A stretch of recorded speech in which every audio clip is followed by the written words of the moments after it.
dia, amigos ouvintes da Difusora FM, do nosso programa Café com Saúde. Hoje estamos aqui nessa sexta-feira, dia 15 de setembro, para mais um programa Café com Saúde.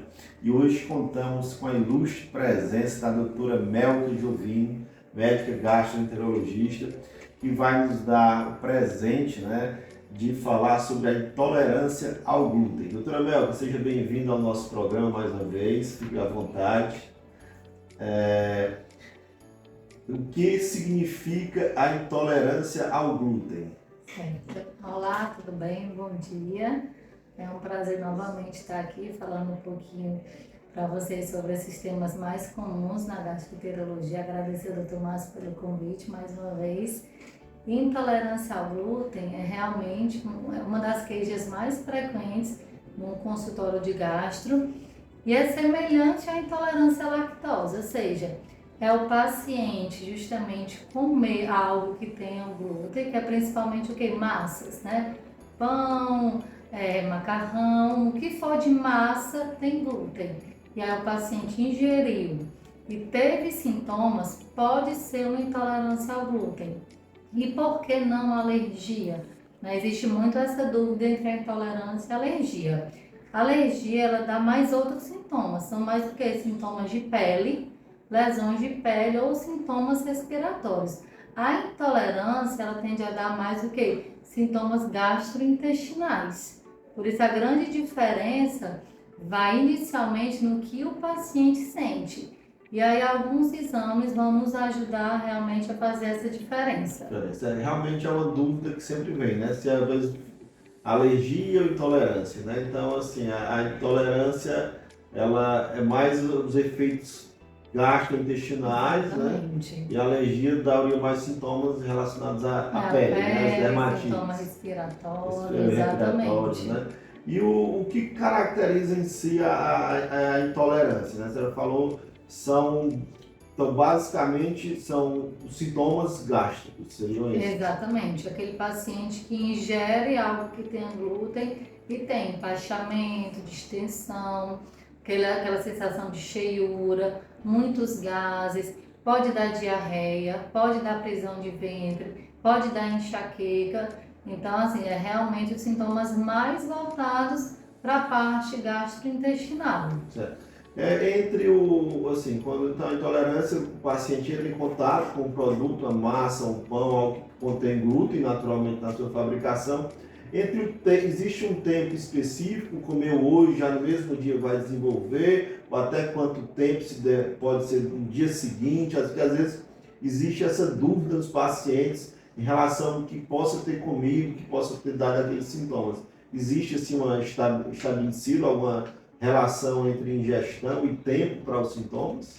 Geralmente, assim, varia muito de paciente, mas pode sentir logo após, meia hora até uma hora antes, mas os sintomas podem sim persistir por 2, 3 dias. A alergia não, é praticamente, teve o contato, o paciente já apresentou imediatamente os sintomas. A intolerância não, pode demorar, tem paciente não, que tem realmente logo uma diarreia, vai ao banheiro. Mas pode demorar até uma hora e realmente pode persistir por alguns dias, sim. Certo, ok.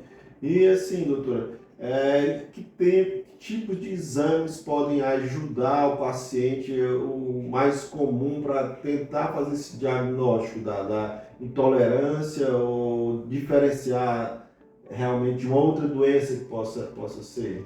Certo. Da intolerância alimentar ao glúten, nós temos 2 tipos de doenças na gastro relacionadas ao glúten, que é a intolerância apenas, ou seja, não tem nada imunomediado, autoimune, ou seja, não vai lhe causar problemas. Como a gente tem hoje, também temos a doença celíaca, ela é uma doença relacionada ao glúten, que vai causar alterações no sangue, e se não tratada, pode sim levar a um câncer de intestino, pode levar a outras doenças. A intolerância ao glúten, simplesmente, é você comer, dar sintomas, mas se resume a isso. Não vai lhe gerar problemas futuros, não vai lhe dar um câncer de intestino. Então, o que a gente faz no consultório é justamente a primeira coisa é diferenciar é uma doença do glúten, é uma doença celíaca ou é simplesmente uma intolerância alimentar? O principal passo é esse, a gente fazer essa diferença. Depois, sendo feita a diferença, a gente vai realmente direcionar o tratamento de cada uma. Certo. E os alimentos mais comuns são realmente a questão das massas, o que tem trigo, essas coisas. Exatamente, onde tiver trigo, centeio, cevada, tem até alguns alimentos que tem a aveia que pode ter o risco, né, de estar contaminado com o trigo, mas é principalmente realmente trigo, cevado, centeio, a cerveja, o que for rico em massa, com certeza o glúten vai estar no meio. Certo. Então, no caso, deixa eu ver, a intolerância ela vai causar esses sintomas, mas em comparação com a doença celíaca, que também tem a ver com glúten, ela não teria essas alterações intestinais preocupantes, igual como existem. Exatamente. A doença celíaca a gente se preocupa. É realmente o paciente que tem que ter obrigatoriamente a restrição ao glúten. Na intolerância, simplesmente, não. Eu vou comer, mas assim, vai ter os sintomas, mas não vai lhe causar um problema futuro. A doença celíaca não, o paciente é realmente obrigado a fazer a restrição, porque se ele não fizer a restrição, realmente ele tem um risco de evoluir para um câncer, de ter algum problema no fígado, né? Uma artrite, problema de articulação, problema de pele, é uma doença que chama outras. Por isso realmente tem que fazer essa diferenciação antes mesmo de retirar o glúten. Tem muito paciente que come, sente e evita. Não, antes de realmente você retirar o glúten da dieta, você tem que passar pelo especialista, né, o gastro, ele fazer essa diferenciação e depois você fazer essa restrição na dieta. Certo. E essa diferenciação, né, lógico, passa pela questão da avaliação da consulta e os exames específicos seriam feitos durante a consulta, né? Com Exatamente. isso, se consegue responder a essa diferença, né, doutora? Exato. A gente pede alguns exames de sangue, que vai procurar uns marcadores da doença.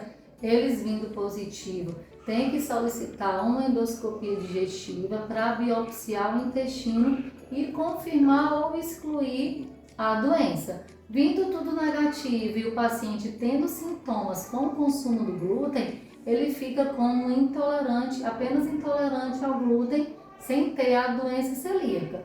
E aí o tratamento principal é o que? É o plano alimentar, é o diário alimentar do paciente. O paciente fazer a restrição do glúten para justamente evitar os sintomas. Ótimo. Então, aí fica mais a questão educativa da pessoa, né, Principalmente. que é algo que é difícil no dia a dia da gastroenterologia, eu creio. Com certeza, é realmente a parte mais difícil, essa restrição alimentar, né? Até porque tudo que tem glúten é gostoso, né? A pizza, é o salgado, né? É o pão, é o macarrão. Biscoito. Exatamente. Vai, a né? restrição é grande, mas assim, hoje nós temos disponível muitos produtos já justamente por causa dessa doença, tem muitos produtos que não tem mais o glúten na composição.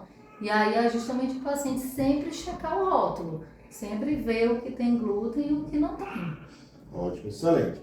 Então, amigos ouvintes, fica aí a orientação excelente da doutora Melka, né, diferenciando para a gente a questão da alergia e da intolerância ao glúten, que é motivo de muita confusão na cabeça das pessoas. As pessoas chegam, né, falando, eu acho que eu tenho uma alergia, né, quando na verdade sintomas de intolerância ou vice-versa, né, pode acontecer. E ainda mais importante, esse ponto da questão da restrição alimentar, né, que vai depender realmente do diagnóstico, se é uma doença celíaca, que seria algo mais sério, né, doutora? Exatamente. Ou apenas uma intolerância, que aí ter uma vida mais tranquila do ponto de vista médico, não é isso? Sim, com certeza. Então, assim, agradecer demais mais uma vez a sua presença, os seus pontos bastante esclarecedores aos nossos ouvintes do programa Café com Saúde.